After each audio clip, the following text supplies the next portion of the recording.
এর উপরে অহংকার করে, যে ব্যক্তি নিজের পয়সার উপরে অহংকার করে, যে ব্যক্তি নিজের অর্থের উপরে অহংকার করে, ওই ব্যক্তিকে আল্লাহ তাআলা কোনোদিন পছন্দ করতে পারে না। আল্লাহ তাবারাক ওয়া তাআলা হযরতে জিবরিল আলাইহিস সালামকে ডেকে বলেন, ও জিবরিল শোনো শোনো, তুমি যাও যাও যাও আর একটি আয়াতকে নিয়ে আমার হাবিবকে তুমি শুনিয়ে দাও। ও জিবরিল শুনে নাও, আবু লাহাব বাড়ির মধ্যে বসে বসে চিন্তা করতেছে আর ভাবতেছে আমি আমার ধন সম্পত্তি খরচা করে আমার হাতের চিকিৎসা করাবো। তুমি একটি আয়াতকে নিয়ে যাও, আমার হাবিবকে শুনিয়ে দাও।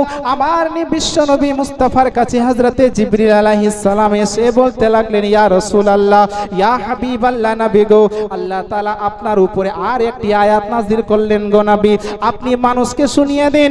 সুন্নি মুসলমানেরা আমার সূরা আল-হাবের ২য় নম্বর আয়াতটি আমার নবীকে শোনালেন। হযরতে জিবরিল আলাইহিস সালাম বলতেছেন, ইয়া রাসূলুল্লাহ, আপনি মানুষকে জানিয়ে দিন, মা আগনা আনহু মালুহু ওয়া মা কাসাব, আবু লাহাব যে সমস্ত সে যে উপার্জন করেছে এবং তার যে ধন সম্পত্তি রয়েছে, আল আওলাদ রয়েছে, তার কোনোই কিছু কাজে আসবে না। সুবহানাল্লাহ। দেখিনি তোমায় চোখেরই তারায়, তবুও তোমায় ভালোবেসেছি। আমরা আল্লাহকে দেখেছি বাপ, নবীকে কেউ দেখেছেন? দোয়া করেন, দুরূদ শরীফ বেশি বেশি করে পড়েন, ইনশাআল্লাহ তাআলা রাসূলুল্লাহর দিদার হয়ে যাবে। বলুন সুবহানাল্লাহ।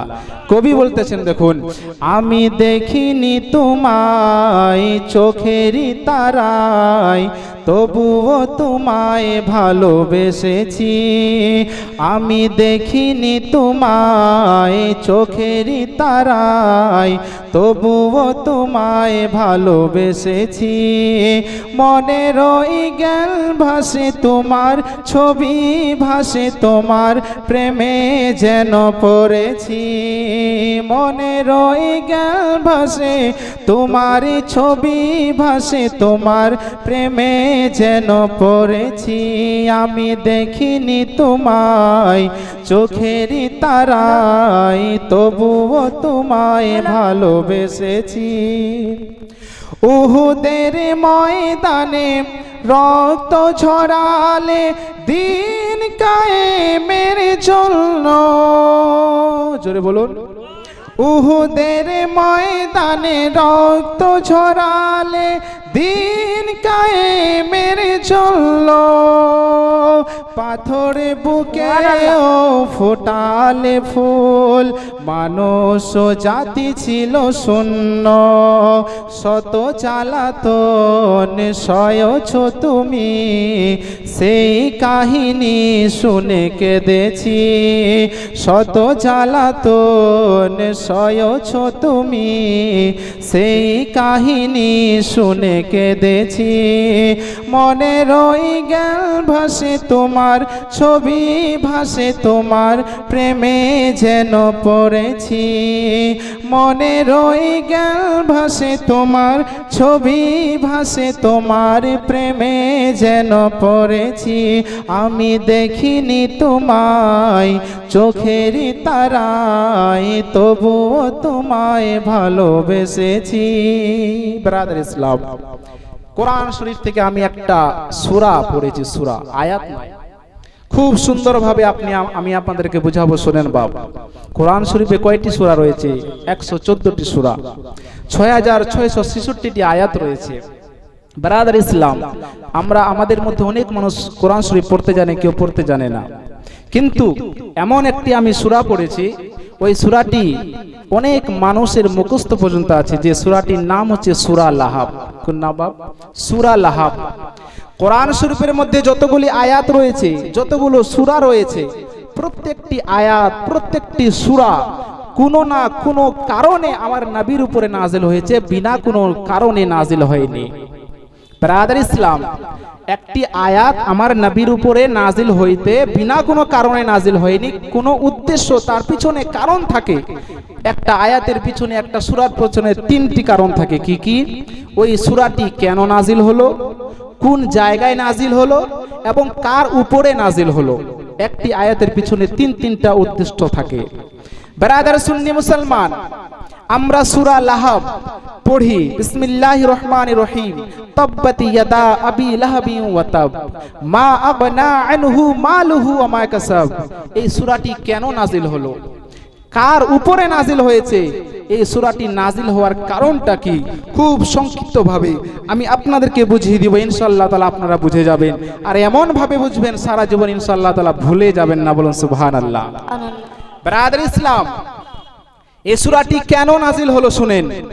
বিশ্বনবী মুস্তাফা সাল্লাল্লাহু তাআলা আলাইহি ওয়াসাল্লাম যখন দুনিয়ার বুকে আসেননি, নবী মুস্তাফা দুনিয়ার বুকে যখন আসেনি দুনিয়াতে, তখন কোনো মুসলমান নামে কোনো ব্যক্তি ছিল না। নবী আমার 12ই রবিউল আউয়ালে এসে এই ইসলামকে প্রচার করেছেন। ব্রাদার সুন্নি মুসলমান, আল্লাহ তাবারাক ওয়া তাআলা একটি আয়াত নাজিল করলেন নবীর উপরে। সর্বপ্রথম যে আয়াত নাজিল হয়েছিলেন নবীর উপরে, ওই আয়াতটি হচ্ছে ওয়া আনজির আশিরাতাকাল আকরাবিন। এ महबूब, ए हबीब, आप अपने करीबी रिश्तेदारों को आजाब इलाही से डराओ। নবীর যখন 40 বছর পূর্ণ হলো তখন এই আয়াতটি নাজিল হলো। হাবিব, আপনার যে আত্মীয় স্বজনেরা রয়েছে ওই আত্মীয় স্বজনদেরকে আপনি আমার আযাব থেকে তাদেরকে ভয় খিলাও, আমার আযাবকে তুমি তাদেরকে চিনিয়ে দাও, আমি কি তাদেরকে তুমি বলে দাও। সুন্নি মুসলমানেরা, বাপ জানেরা, বিশ্বের মুসলমানেরা আমার, বিশ্বনবী আকা মুস্তাফা জনাবে মুহাম্মদুর রাসূলুল্লাহ সাল্লাল্লাহু তাআলা আলাইহি ওয়াসাল্লাম যখন এই আয়াত নাজিল হলেন, বাবা বিশ্বনবী আমার মক্কার মধ্যে এমন একটা নিয়ম ছিল বাবা, নিয়ম হলো এই কে বাড়ির মধ্যে বাড়িতে বাড়িতে গিয়ে মানুষকে বলা হতো না। কি করতো, সাফা পাহাড়ের চড়াই চড়ে, সাফা পাহাড়ের উঁচুতে জায়গাতে চড়ে ডাক দিতেন, আর মানুষেরা সেই জায়গায় মধ্যে এসে হাজির হয়ে যেত। আর ওই ব্যক্তিটা যে মানুষটা ডেকেছে, যে কারণে ডেকেছে সে বলে দিত, আর ওই কথা শুনে মানুষেরা চলে যেতেন। আমাদের বাড়িতে বিয়ে লাগে না, বিয়ে লাগলে আমরা কি করি বাপ, মানুষের বাড়িতে বাড়িতে গিয়ে আমরা রোকা বিলাই না। কিন্তু মক্কার মধ্যে নিয়ম ছিল, কাউকে কোনো যদি দাওয়াত দিতে হতো, কোনো মানুষকে যদি ডাকার প্রয়োজন হতো তো বাড়িতে গিয়ে ডাকতেন না, কি করতেন, সাফা পাহাড়ে চড়াই চড়ে মানুষকে ডাকতেন, আর মানুষ ওই ডাক শুনে চলে আসতেন, যে ডেকেছে কি কারণে ডেকেছে ওই কথা শুনে আবার মানুষেরা চলে যেতেন। এই ছিল নিয়ম। নবী আমার যখন এ ডাকলেন, বাপ আমার কিতাবের মধ্যে পাওয়া যায়, নবীর ডাক শুনে ছোট থেকে নিয়ে বড় পর্যন্ত, বুড়া থেকে নিয়ে জওয়ান পর্যন্ত, মেয়ে ছেলে সবাই আমার নবীর ডাক শুনে ওই জায়গায় এসে হাজির হয়ে গিয়েছেন। বলুন সুবহানাল্লাহ। কারণ নবী ডেকেছেন, যে নবী মুস্তাফার জুবান থেকে কোনোদিন মিথ্যা কথা পায়নি, যে নবী মুস্তাফা ছোট থেকে বড় হলেন মক্কার মধ্যে, 40 বছর পর্যন্ত কোনো মানুষ নবীর মুখের গালি পর্যন্ত শুনেনি, কোনো মানুষকে কষ্ট দেয়নি। ওই নবী যখন ডেকেছেন তো ব্রাদার ইসলাম সমস্ত মানুষেরা এসে হাজির হয়ে গিয়েছে। বিশ্বনবী মুস্তাফার কাছে হাজির হলেন। নবী আমার মুস্তাফা সাল্লাল্লাহু তাআলা আলাইহি ওয়াসাল্লাম বলছেন, দাঁড়িয়ে রয়েছেন, কেউ কিছু কথা বলছেন না। ব্রাদার ইসলাম, নবী আমার ওই মানুষরা বলছেন, ইয়া রাসূলুল্লাহ, এই আব্দুল্লাহর ছেলে মোহাম্মদ, বলো আমাদেরকে কেন ডেকেছো, কারণটা কি? সুন্নি মুসলমানেরা আমার, বিশ্বনবী আমার বলছেন, ওগো আমার আত্মীয় স্বজনেরা, শোনো শোনো, আমি তোমাদেরকে একটা কারণ, একটা উদ্দেশ্য ডেকেছি, শুনে নাও। আমার নবী মুস্তাফা বলেন, ইন্নী নাযীরুল লাকুম বাইনা ইয়াদাই আযাবিন শাদীদ।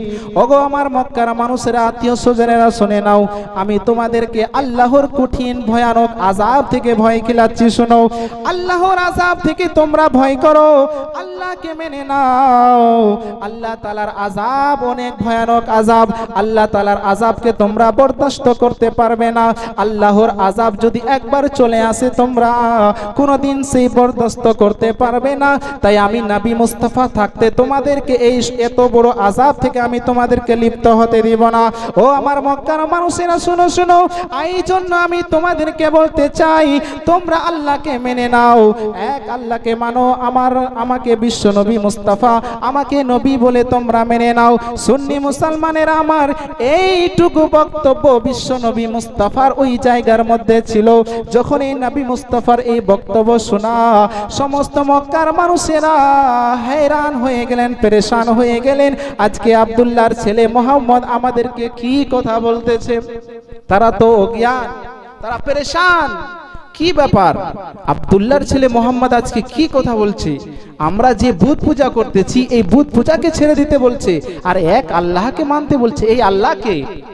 ব্রাদার ইসলাম, সবাই চুপ করে রয়েছেন, কেউ কিছু কথা বলছেন না।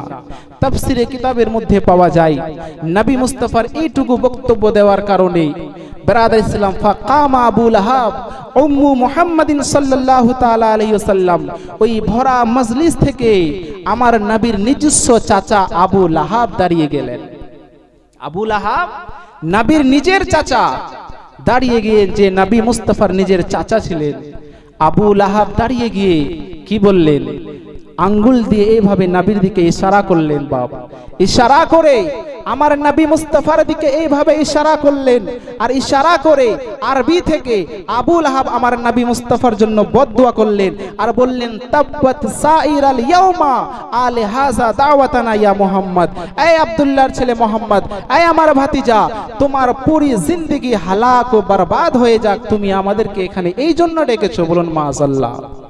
ব্রাদার ইসলাম, আবু লাহাব যখন এইভাবে দাঁড়িয়ে আমার নবীর শানে গুস্তাখি করলো, আমার নবীকে গালি দিল, আমার নবী মুস্তাফার নামে বদনাম করলো, বদদুয়া করলো, সুন্নি মুসলমান আমার নবী মুস্তাফা মস্তকে নিচু করে নিয়েছেন। কারণ ব্রাদার ইসলাম, আল্লাহ তাআলা কোরআনে বলেন, তোমরা যদি দুনিয়ার বুকে ভালো মানুষ হতে চাও, ভালো পিতা হতে চাও, তাহলে তোমরা আমার নবীর আদর্শের দিকে তোমরা লক্ষ্য করো। নবীর আদর্শের দিকে তোমরা যদি লক্ষ্য করো, নবী মুস্তাফার আদর্শের দিকে যদি তোমরা চলো, তোমরা দুনিয়াতেও কামিয়াবি, আখিরাতেও কামিয়াবি হয়ে যাবে। নবীর চাচা একজন ভাতিজা হয়ে নবীর চাচাকে আবু লাহাবকে কি বলবে? এর উত্তর কি দিবে? সুন্নি মুসলমানেরা আমার, বিশ্ব নবী আমার মস্তকে নিচু করে নিয়েছেন, কিছুই কথা বলতে পারছেন না। নিজের চাচা কি বলবে ভাতিজা হয়ে? আল্লাহ রাব্বুল আলামিন হযরতে জিবরিল আলাইহিস সালামকে ডেকে বলেন, ওগো জিবরিল, শোনো শোনো, আজকে দেখো আমার নবী মুস্তাফা, আমার হাবিব মুস্তাফা সাল্লাল্লাহু তাআলা আলাইহি ওয়াসাল্লামকে আজকে আমার নবীর চাচা আবু লাহাব আমার নবী মুস্তাফার আঙ্গুল দিয়ে ইশারা করে আমার নবী মুস্তাফাকে গালি দিয়েছে, আমার হাবিবকে গালি দিয়েছে। আমার হাবিবের জন্য আমি দুনিয়াকে সৃষ্টি করেছি, ওই নবী মুস্তাফাকে গালি দিয়েছে। আমার হাবিব কিছু কথা বলতে পারে না। ওগো আমার জিবরিল, শোনো শোনো, তুমি যাও যাও যাও, তাড়াতাড়ি করে চলে যাও, আর আমার কাহারের একটি আয়াতকে নিয়ে আমার হাবিবকে তুমি গিয়ে শুনিয়ে দাও। সুন্নি মুসলমানেরা আমার, হযরতে জিবরিল আলাইহিস সালাম আল্লাহ তাবারাক ওয়া তাআলার কাছে সূরা লাহাবের প্রথম আয়াতটি নিয়ে আমার হাবিবকে গিয়ে শুনিয়ে দিলেন। বলছেন, ইয়া রাসূলুল্লাহ, ইয়া হাবিবাল্লাহ, নবী গো, আপনাকে আবু লাহাব গালি দিয়েছে, আপনাকে আবু লাহাব আপনার জন্য বদদুয়া করেছে, আপনাকে জবাব দেওয়ার কোনো প্রয়োজন নেই গো ইয়া রাসূলুল্লাহ। যদি আপনি জবাব দিয়ে দেন, ওইটা হাদিসে পরিণত হয়ে যাবে, আর ওই কথাটার জবাব যদি আমার আল্লাহ তাবারাক ওয়া তাআলা দিয়ে দেয়, ওইটা কোরআনে পরিণত হয়ে যাবে।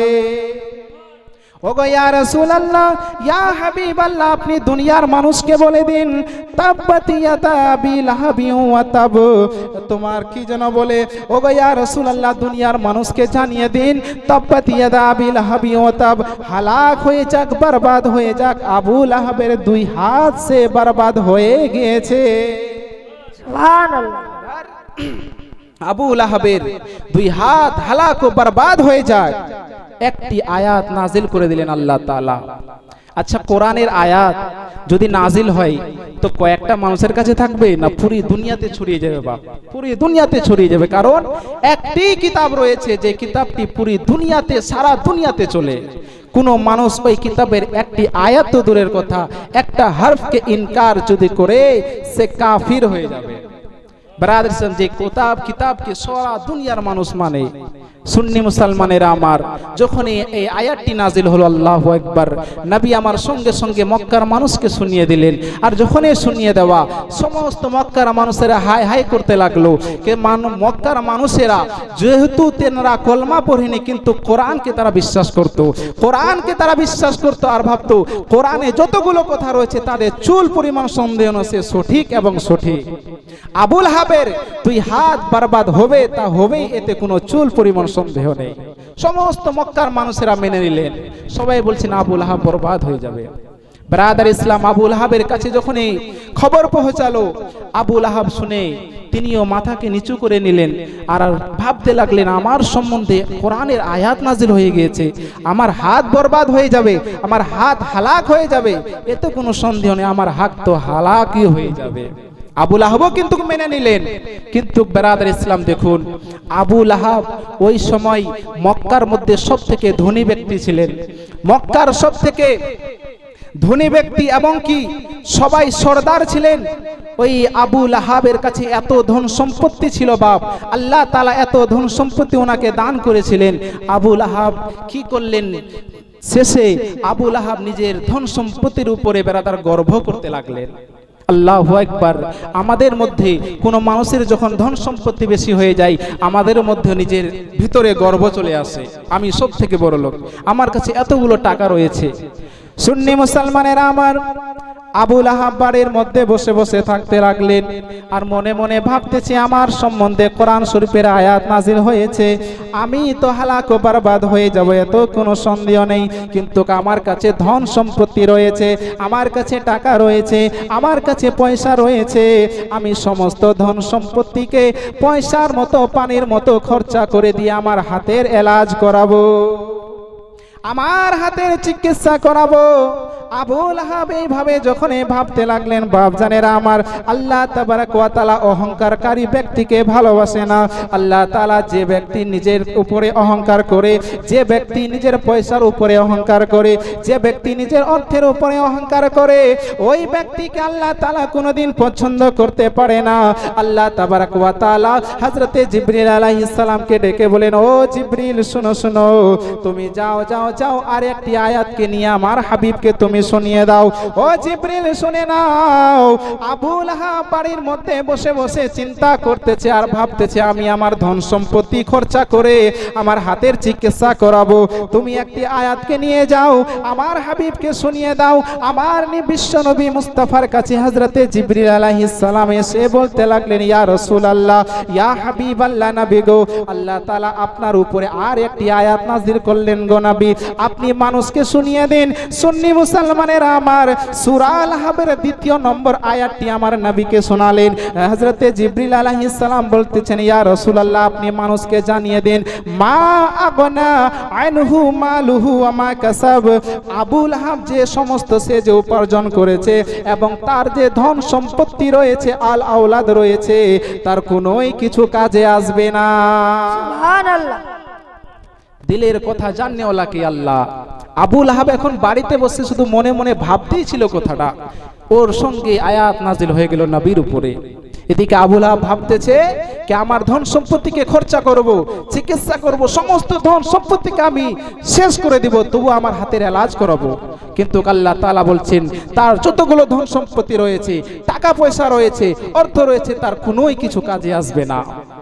আল্লাহ রাব্বুল আলামিন বলেন, জিবরিল শোনো শোনো, আমি আল্লাহ তাবারক ওয়া তাআলা যে মানুষ নিজের উপরে গর্ব করে, যে নিজেকে বড় ভাবে, যে নিজেকে বড় ভাবে, অর্থের দিকে নিজেকে, মানুষকে ছোট ভাবে, নিজেকে বড় ভাবে, ওই রকম মানুষকে আমি আল্লাহ পছন্দ করি না।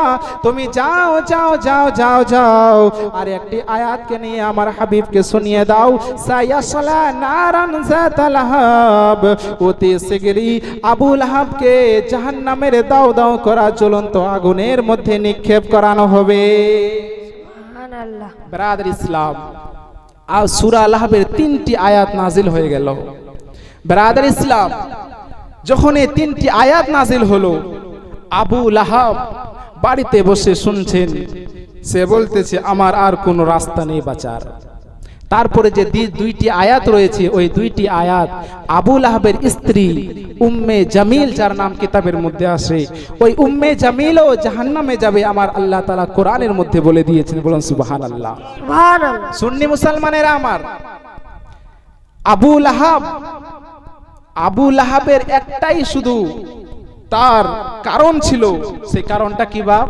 সে নবীকে গালি দিয়েছিল, ছিল না বাপ? নবী মুস্তাফাকে আঙ্গুল দিয়ে ইশারা করে নবীর জন্য বদদুয়া করেছিল। এর জন্যই আমার নবী উত্তর না দিয়ে আমার আল্লাহ তাআলা উত্তর দিয়ে দিয়েছে, কোরআন শরীফের মধ্যে সে জাহান্নামে যাবে। ব্রাদার ইসলাম, এখান থেকে জানুন, কে যারা নবী মুস্তাফার কথাকে ইনকার করে, যারা নবীকে গালি দেয়, আমার নবী যদি তার উত্তর না দেয়, আমার নবী যদি জবাব না দেয়, আল্লাহ তাআলা তার জবাব ঠিকই দুনিয়ার বুকে ওই ব্যক্তিকে দিয়ে দিবে। সুবহানাল্লাহ। সুন্নি মুসলমানেরা আমার, আজকে আমরা নবীর উম্মতি, আজকে আমরা নিজেকে নবীর উম্মতি বলি, কিন্তু সুন্নি মুসলমানেরা আমার নবী মুস্তাফার কথা মতো চলতে আমরা আজকে ইনকার করতেছি। নবী আমাদেরকে যেভাবে চলার অনুমতি দিয়েছে শরীয়ত অনুযায়ী আজকে আমরা চলতে পারছি না, পারছি বাপ? আল্লাহু আকবার কবীরা। আজকে আশুরার দিন, আজকে যে গত রাতটা আশুরার রাত চলে গিয়েছে, আল্লাহু আকবার, আশুরার রাত্রে এইরকম ঘটনা ঘটেছে, এইরকম ইমামে হুসাইন রাদিয়াল্লাহু তাআলা আনহুর জীবনে এত কষ্ট গিয়েছে। ওই রাত্রে আমরা নবীর উম্মতি হয়ে ওই নবীর গোলাম আমরা নিজেকে বলি, ওই নবীর উম্মতি আমরা নিজেকে দাবি করি, আর ওই রাত্রিতে এবং আশুরার দিনে আমরা ইমাম হুসেনকে ভুলে গিয়ে আজকে আমরা ঢোল তামাশার মধ্যে লিপ্ত আছি না বাপ? সুন্নি মুসলমানেরা আমার, আমরা আপনারা দিলের মধ্যে হাত দেন আর বলেন যে কাল কিয়ামতের মাঠে যখন আমাদের উপরে নবী মুস্তাফার আমাদের উপরে দৃশ্য দিবে, নবী মুস্তাফা যখন আমাদের উপরে দেখবে, আমাদের চেহারাকে আমরা নবীকে কিভাবে দেখাতে পারবো? নবী যদি একবার কাউকে বলে দেয়, এ উম্মতি শুনো, ইমাম হুসেন আমার নাতি, যে নবী মুস্তাফা ইমাম হুসেনের সম্বন্ধে বলেন যে যারা ইমাম হুসেনকে ভালোবাসলো সে আমাকে ভালোবাসলো, ইমাম হুসেন, হুসেন মুঝসে হে मैं হুসেন সে হু, যারা ইমাম হুসেনের আমি তার ব্রাদার ইসলাম। নবী যদি বলে দেয়, হে আমার উম্মতি বলো তুমি ইমাম হুসেনকে ভালোবেসেছিলে দুনিয়াতে, আমরা কি বলবো? হ্যাঁ ইয়া রাসূলুল্লাহ বাসিছি। কিন্তু নবী যদি বলে দেয়, আচ্ছা তুমি ঢোল কেন বাজিয়েছিলা? আমার নাতির জন্য তুমি সেদিন দুঃখ প্রকাশ না করে, সেদিন তুমি আমার নাতির জন্য ইসালে সওয়াব না করার জন্য না করে তুমি ঢোল বাজিয়ে, মেলা লাগিয়ে, তাজিয়া ঘুরিয়ে এবং কি অনেক বিদআত কাজকে, যা নাজায়েজ কাজকে তুমি করে তুমি কি প্রমাণ করেছো? কি জবাব দিব বাবা? ব্রাদার ইসলাম, যদি আমরা পরিত্রাণ পেতে চাই আমাদেরকে এই কাজ থেকে বিরত থাকতে হবে বাপ জানেন আমার।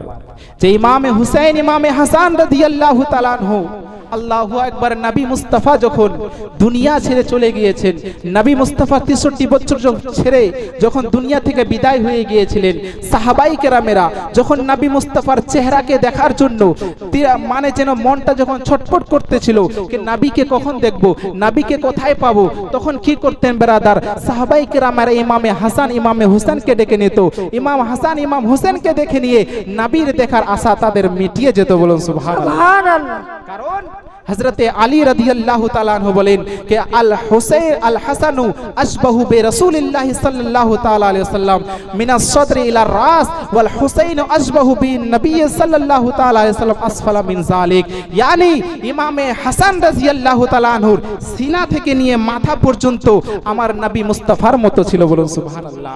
আর ইমাম হুসেন রাদিয়াল্লাহু তাআলা আনহুর সিনা থেকে নিয়ে পা পর্যন্ত আমার নবী মুস্তাফার পার সঙ্গে ইমাম হুসেনের পা মিলিয়ে যেত, আমার নবী মুস্তাফার সিনার সঙ্গে ইমাম হুসেনের সিনা মিলিয়ে যেত, আমার নবী মুস্তাফার চেহারা যেরকম ছিল ইমাম হাসানের চেহারার সঙ্গে মিল খেয়ে যেত।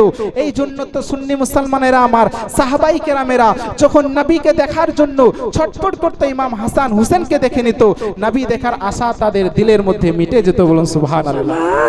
ব্রাদার সুন্নি মুসলমানেরা আমার, একদিন হযরতে নবী মুস্তাফা আমার ইমাম হাসান হুসেনকে নিয়ে খেলা করতেছেন। এখনো সময় হযরতে আবু বকর সিদ্দিক রাদিয়াল্লাহু তাআলা আনহু বিশ্বনবী মুস্তাফার কাছে চলে আসলেন। সুন্নি মুসলমানেরা আমার, হযরতে আবু বকর সিদ্দিক রাদিয়াল্লাহু তাআলা আনহু যখন নবী মুস্তাফার কাছে আসাম, ইমাম হাসানকে নিয়ে নিয়েছেন বাবা কোলে। ইমাম হাসানের চেহারার দিকে দেখতেছেন, একবার নবী মুস্তাফার চেহারার দিকে দেখে, একবার ইমাম হাসানের চেহারার দিকে দেখে, একবার নবী মুস্তাফার চেহারার দিকে দেখতে লেগেছেন হযরতে আবু বকর সিদ্দিক। বিশ্বনবী আমার, হযরতে বিশ্বনবী আমার বলতেছেন, আবু বকর বলো বলো, তুমি আমার একবার চেহারার দিকে দেখো, হাসানের একবার চেহারার দিকে দেখো, কারণটা কি? ইমামে আবু বকর সিদ্দিক বলছেন, ইয়া রাসূলুল্লাহ, ইয়া হাবিবাল্লাহ, নবী গো, যখন আমি আপনাকে দেখি আর একবার ইমাম হাসানকে দেখি, মনে হয় ইমাম হাসানের চেহারা আপনার চেহারার সঙ্গে মিল খেয়ে যাচ্ছে। সুবহানাল্লাহ। ব্রাদার, ইমাম হাসানকে রেখে দিয়ে ইমাম হোসেনকে যখন নিলেন, ইমাম হোসেনের চেহারা দেখছেন না আবু বকর সিদ্দিক, কি দেখছেন? পা মোবারক দেখতেছেন। একবার নবীর পা মোবারকের দিকে দেখেন, একবার হাসানের হোসেনের পা মোবারকের দিকে দেখেন। নবী বলছেন কি কারণটা কি? এবার ইমাম হোসেনের চেহারা কেন দেখতেছো না? তো নবী মুস্তাফার গোলাম হযরতে আবু বকর সিদ্দিক বলছেন, ইয়া রাসূলুল্লাহ, আবু বকর সিদ্দিকের পা মোবারক এবং আপনার পা মোবারকের সঙ্গে মিল খেয়ে যাচ্ছে। বলুন সুবহানাল্লাহ। ব্রাদার, নবী আমার বলেছিলেন, শোনো আবু বকর রাদিয়াল্লাহু তাআলা আনহু, তোমার একটা কথা আমি তোমাকে বলে যাচ্ছি যে আল্লাহ তাবারক ওয়া তাআলা আমার চেহারাকে, আমার নূরকে দুই ভাগে ভাগ করে দিয়েছে। আমার সিনা থেকে নিয়ে মাথা পর্যন্ত ইমাম হাসানকে দান করেছে, আর সিনা থেকে পা পর্যন্ত ইমাম হোসেনকে দিয়েছে। বলো সুবহানাল্লাহ, সুবহানাল্লাহ, সুবহানাল্লাহ। এক ভাই আমার কিছু টাকা দান করলেন, যে আশাতে যে নিয়তে দান করছেন, এই দানকে কবুল করুন, আল্লাহুম্মা আমিন। সুন্নি মুসলমানেরা আমার, তো ইনশাআল্লাহ তাআলা ব্রাদার ইসলাম, যদি আমরা এই রকম কাজ থেকে বিরত না থাকতে পারি বাপ, আর এই ঢোল বাজাকে যদি আমরা বন্ধ না করতে পারি, একটা কথা আমি আপনাদেরকে বলবো, যদি এর আগে অনেক খারাপ কাজ ইসলামে আমাদের সুন্নিয়াতের মধ্যে অনেক হচ্ছিল না বাপ? হচ্ছিল, ইনশাআল্লাহ তাআলা অনেক বন্ধ হয়ে গিয়েছে। এখন যদি আমরা এই সমস্ত কুকর্ম থেকে আমরা বিরত, মানে এই সমস্ত কুকর্মকে যদি আমরা শেষ করতে চাই, তার কারণ তার একটাই রাস্তা রয়েছে। ওই রাস্তাটা কি? ওই রাস্তাটা হচ্ছে ব্রাদার ইসলাম, ওই রাস্তাটা হচ্ছে আপনাদেরকে, আপনাদের মসজিদের কমিটিকে এবং সরদারকে এক হতে হবে।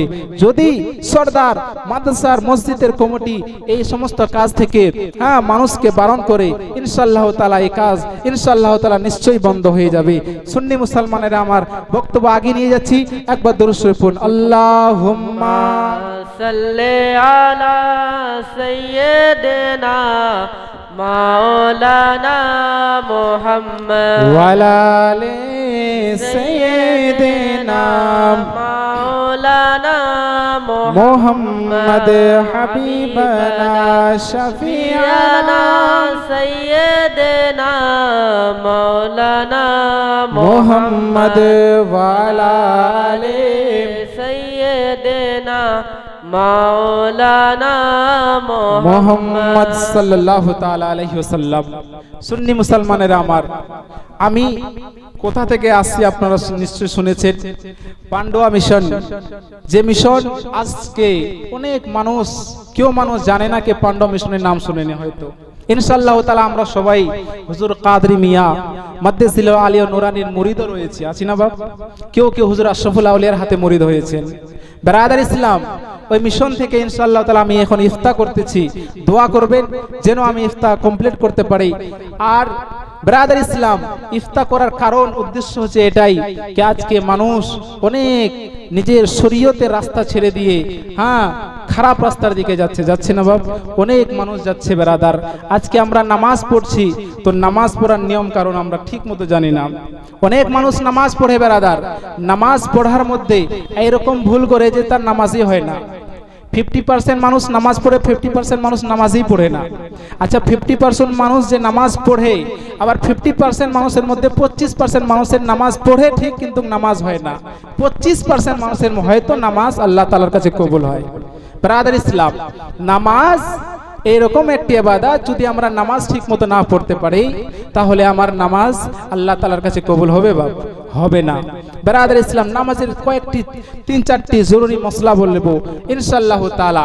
ব্রাদার ইসলাম, তার পূর্বে আসুন যে আমি সূরাটির তাফসীর করতেছিলাম, শুনুন। ব্রাদার ইসলাম, আবু লাহাব যে জাহান্নামে যাবে, আল্লাহ তাআলা তার প্রসঙ্গে 3টি আয়াতকে নাজিল করে আবু লাহাব জাহান্নামী এটা একদম স্পষ্ট করে দিলেন। কেন আবু লাহাব জাহান্নামে যাবে? এই জন্য যে সে নবীকে গালি দিয়েছে, নবী মুস্তাফার শানে গুস্তাখি করেছে, ওই জন্য জাহান্নামে। আচ্ছা, তার স্ত্রী উম্মে জামিল, সে কি দোষ করলো? তার কি কারণ ছিল সে কেন জাহান্নামে যাবে? ব্রাদার ইসলাম, উম্মে জামিল, আল্লাহু আকবার কবীরা, উম্মে জামিল যার যে এরকম একটা খানদানের মহিলা ছিলেন, এরকম একটি খানদানের মেয়ে ছিলেন, যার পিতা, যার ভাই নবীর গোলাম, নবীর সাহাবী। বলুন সুবহানাল্লাহ, সুবহানাল্লাহ, সুবহানাল্লাহ। ব্রাদার ইসলাম, এরকম ভালো হযরতে আবু সুফিয়ান রাদিয়াল্লাহু তাআলা আনহুর বোন উম্মে জামিল আবু লাহাবের সঙ্গে বিবাহ হয়েছিল। উম্মে জামিল এইরকম মহিলা ছিলেন বেরাদার ইসলাম, সে জাহান্নামে যাবে এই জন্য কে উম্মে জামিল ভালো ঘরের খানদানের মেয়ে ছিল, কিন্তু সুন্নি মুসলমানেরা আমার, তার দিলের মধ্যে নবী মুস্তাফার মোহাব্বত ছিল না, নবীর ভালোবাসা ছিল না। তার দিলের মধ্যে একটাই জিনিস ছিল, সে সব সময় মনে মনে ভাবতো, মানুষকে জানতে দিত না, সে মনে মনে আমার নবী মুস্তাফাকে কষ্ট দিত। ব্রাদার ইসলাম, যদি ভালো ঘরের মেয়ে আর যদি সবার সামনে মানুষকে জানিয়ে নবীকে কষ্ট দেয়, ব্রাদার ইসলাম, সে তার বদনাম হবে না? বদনাম হয়ে যাবে। এই জন্য উম্মে জামিল রাত্রের অন্ধকারে জঙ্গলে গিয়ে ব্রাদার ইসলাম বিষাক্ত সব কাঁটাগুলো নিয়ে আমার নবী মুস্তাফার কাছে নিয়ে, জঙ্গলের কাঁটা নিয়ে নবী মুস্তাফার রাস্তাতে কাঁটা বিছিয়ে দিতেন উম্মে জামিল। আর নবী যখন ফজরের নামাজ পড়ার জন্য ব্রাদার ইসলাম রাস্তা দিয়ে চলতেন, উম্মে জামিলের ওই বিছানো কাঁটা নবী মুস্তাফার পায়ে লাগতো, আর ওই পায়ে লাগাতে আমার নবী মুস্তাফাকে কষ্ট হতো। আর ওই কষ্টকে দেখে উম্মে জামিল লুকিয়ে লুকিয়ে দেখতো আর হাসতো। বলুন আল্লাহু আকবার। আল্লাহু আকবার। উম্মে জামিল এইরকম মহিলা ছিলেন। সুন্নি মুসলমানেরা আমার, উম্মে জামিল এইরকম ভাবে একদিন নয়, দুই দিন নয়, অনেক দিন ধরে আমার নবীকে কষ্ট দিলেন, কিন্তু নবী মুস্তাফা কোনোদিন উম্মে জামিলকে বলেনি যে উম্মে জামিল তুমি এরকম কেন করতেছো। কারণ নবী আমার এইরকম নবী ছিলেন কি কারো মনে কষ্ট দেওয়ার জন্য নবী আমার দুনিয়াতে আসেনি, নবী তো রহমতের জন্য এসেছিলেন। সুন্নি মুসলমানেরা আমার, আল্লাহ তাবারাক ওয়া তাআলা আমার নবীকে কেউ গালি দিবে, নবীকে কেউ কষ্ট দিবে, নবী যদি বরদাস্ত করে নাই, কিন্তু আল্লাহ বরদাস্ত করবে না। ব্রাদার ইসলাম, উম্মে জামিল ভালো ঘরের মেয়ে, মানুষকে লুকিয়ে, মানুষের কাছে মানুষের নজরে ভালো, আর নবীকে কষ্ট দিত। আল্লাহ তাবারাক ওয়া তাআলা দিলের রাজকে যদি কারো খুলে দিতে চাই, দুনিয়ার কোনো মানুষ সে রাজকে আর লুকাতে পারবে না। আল্লাহ তাবারাক ওয়া তাআলা আমাদের আপনাদের দিলের রাজকে, গুনাহকে যদি মানুষের চোখের সামনে ধরে দিতে চাই, ধরে দিতে পারবে কি পারবে না? বাপ নিশ্চয়ই পারবে। আল্লাহ তাবারাক ওয়া তাআলা হযরতে জিবরিল আলাইহিস সালামকে ডেকে বলেন, ও জিবরিল, শোনো শোনো, যাও যাও যাও, উম্মে জামিল আমার বিশ্ব নবী মুস্তাফাকে, আমার হাবিবকে কষ্ট দেয়, আমার নবী মুস্তাফার পায়ের নিচে কাঁটা লাগিয়ে দেয়। ওগো ওগো জিবরিল আমিন, শোনো শোনো, উম্মে জামিলার সে তার রাজকে তুমি ফাঁস করে দাও। বিশ্বের মুসলমানেরা আমার, উম্মে জামিল একদিন কি করতেছেন বেরাদার ইসলাম, কাঁটা নিয়ে রাতের অন্ধকারে কাঁটা নিয়ে আসতেছেন। আস্তে আস্তে আস্তে যখন থকে গিয়েছে, একটি গাছের গোড়ায় যেন সে আরাম করতে বসে গেল। আল্লাহ তাআলার আদেশ হয়ে গেল, ওগো আল্লাহ তাআলার আদেশ অনুযায়ী মালাকুল মউত ওই জায়গাতে উম্মে জামিলের রূহকে কবজ করার জন্য চলে আসে। সুবহানাল্লাহ, সুবহানাল্লাহ। ব্রাদার, আচ্ছা রূহকে ওখানে কবজ করবে কি কেমন করে? আল্লাহু আকবার। আল্লাহ তাআলা উম্মে জামিলের রাজকে এইরকম ভাবে ফাঁস করে দিলেন যে উম্মে জামিল তার যে রূহকে বের করবে, সে বেরাদ ইসলাম একটা তো কারণ থাকবে। মানুষ মারা যায় বেরাদ, কেউ অ্যাক্সিডেন্ট হয়ে মারা যায়, কেউ পেটের আঘাতে মারা যায়, কেউ বেরাদ ইসলাম অসুখে মারা যায়। এটা তো একটা ওসিলা। এটা কি? একটা ওসিলা। কিন্তু তার মত ওই সময় ছিল, ওই সময় তাকে মরতে হবে। এই জন্য আল্লাহ তাআলা একটা ওসিলা বের করে দিয়েছে। তো উম্মে জামিলার রূহকে কবজ করবে, তো একটা ওসিলা বের করতে হবে। কি ওসিলা? আল্লাহ তাবারাক ওয়া তাআলা বলেন, আয় মালাকুল মউত শুনো, উম্মে জামিল রাতের অন্ধকারে মানুষের কাছে লুকিয়ে, মানুষের নজরে লুকিয়ে লুকিয়ে সে রাতের অন্ধকারে কাঁটা নিয়ে আসে, নবী মুস্তাফার রাস্তাতে বিছাই। তুমি একটা কাজ করো, তার রূহটাকে এইরকম ভাবে কবজ করো যেন তাকে দুনিয়ার সমস্ত মানুষ দেখতে পারে। আল্লাহু আকবার। কি করলেন? উম্মে জামিল যে কাঁটার আঠিটা নিয়ে আসতেন, ওই কাঁটার আঠিতে যে রশ্মিটা ছিল, এইরকম ভাবে উম্মে জামিল পা পিছলে পড়ে গেল। ওই রশ্মিটা তার গলার মধ্যে এরকম ভাবে পেঁচ লেগে গেল। ওই গলাতে পেঁচ লাগাতে তার রূহকে ওই জায়গাতে মালাকুল মউত কবজ করে নিয়েছিলেন। বলুন সুবহানাল্লাহ, সুবহানাল্লাহ, সুবহানাল্লাহ। উম্মে জামিল ওই জায়গাতে ওই কাঁটা নিয়ে ওই রাস্তাতেই পড়ে থাকলো। সকাল হলো, মক্কার মানুষেরা এক এক করে হাজার হাজার মানুষেরা উম্মে জামিলার আসল চেহারাকে দেখে নিল। যে উম্মে জামিল এইরকম মেয়ে ছিল যে নবীকে কষ্ট দিত, কাঁটা নিয়ে যেত আর নবী মুস্তাফার রাস্তাতে কাঁটা বিছাতো। বলুন সুবহানাল্লাহ। সুবহানাল্লাহ। মুসলমানেরা আমার, এই জন্য আল্লাহ তাবারাক ওয়া তাআলা সূরা আল-আহজাবের দ্বিতীয় নম্বর 4 নম্বর আয়াত আল্লাহ তাবারাক ওয়া তাআলা বলেন, ওয়া মারাতুহু হাম্মালাতুল হাতাব ফি জিদিহা হাবলুম মিন মাসাদ, এবং তার স্ত্রীও কাঠ বওয়া অবস্থায় জাহান্নামের মধ্যে নিক্ষেপ করানো হবে এবং তার গলায় খেজুর ছালের পাকানো দড়িও থাকবে। বলুন সুবহানাল্লাহ। নারা লাগান, নারে তাকবীর, আল্লাহু আকবার। নারে রিসালাত, নারে রিসালাত। উলামায়ে আহলে সুন্নাত, উলামায়ে আহলে সুন্নাত জিন্দাবাদ। জলসা কমিটি, জিন্দাবাদ। জলসা কমিটি, জিন্দাবাদ। নারে তাকবীর, আল্লাহু আকবার। নারে রিসালাত। ব্রাদার মুআজ্জাজ সামিনী কিরাম, উম্মে জামিল দুনিয়ার বুকে মানুষ তো দেখলোই, কিন্তু আল্লাহ তাআলা কি বলেন, ওয়া মারাতুহু হাম্মালাতুল হাতাব ফি জিদিহা হাবলুম মিন মাসাদ, যে তার বিবিও তার স্ত্রীও জাহান্নামের মধ্যে কাঠ বওয়া অবস্থায় যেরকম দুনিয়ার বুকে সে কাঁটা নিয়ে নবীকে কষ্ট দেওয়ার জন্য কাঁটা নিয়ে যেত, ওই রকম ভাবে আল্লাহ তাআলা কাল কিয়ামতের মাঠে তাকে উঠানো হবে এবং তার গলায় খেজুর ছালের পাকানো দড়িও থাকবে। যে অবস্থায় উম্মে জামিল মারা গিয়েছিল ওই অবস্থায় তাকে উঠানো হবে। কারণ হচ্ছে এটাই যে দুনিয়ার মক্কার, সে সময় তো মক্কার মানুষরা দেখেছিল উম্মে জামিলকে, কিন্তু কাল কিয়ামতের মাঠে উম্মে জামিলকে ব্রাদার ইসলাম করবেন কি, আল্লাহ তাবারক ওয়া তাআলা কিয়ামতের মাঠে তাকে দাঁড় করে দিবে আর সমস্ত মানুষের কাছে তাকে রুসওয়া করে দিবে। বলুন সুবহানাল্লাহ। সুবহানাল্লাহ। বেশক কে জানাবে, হে দুনিয়ার মানুষেরা শুনো, আমার নবীকে, আমার হাবিবকে উম্মে জামিল লুকিয়ে লুকিয়ে কষ্ট দিত, আর উম্মে জামিলের পরিণাম তুমি দুনিয়াতেও দেখেছিল, কিয়ামতের মাঠেও দেখো। যে যে অবস্থায় মারা গিয়েছিল তাকে আমি সেই অবস্থার মধ্যে উঠিয়েছি।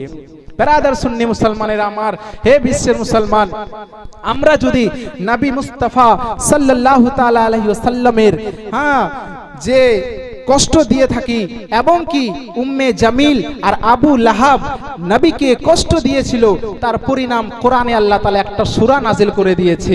আচ্ছা ব্রাদার ইসলাম, আবু লাহাব আর উম্মে জামিল, আবু লাহাবের স্ত্রী মারা গিয়েছে, গিয়ে নি বাবা, মারা গিয়েছে না?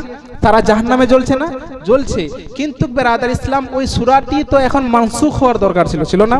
তারা মারা গিয়েছে, তারা জাহান্নামে চলে গিয়েছে, এখনো ওই সূরাটি কোরআন শরীফের মধ্যে কেন আছে? কারণ কি ব্রাদার ইসলাম? কারণ হচ্ছে এটাই যে আল্লাহ তাআলা কিয়ামত পর্যন্ত মানুষকে এটাই শিক্ষা দিতে যাচ্ছে, হে মানুষেরা, দুনিয়ার মানুষেরা শুনো, এক সময় ছিল মক্কার মধ্যে আবু লাহাব নামে একজন ব্যক্তি ছিল, উম্মে জামিল তার স্ত্রী ছিল, আর আবু লাহাব নবীকে আঙ্গুল দিয়ে ইশারা করে গালি দিয়েছিল, আর উম্মে জামিল লুকিয়ে লুকিয়ে নবীকে কষ্ট দিত, কাঁটা বিছাতো। আবু লাহাব এবং উম্মে জামিলের পরিণাম আমি কোরআনের মধ্যে বলে দিয়েছি, তাদের পরিণাম হচ্ছে জাহান্নাম।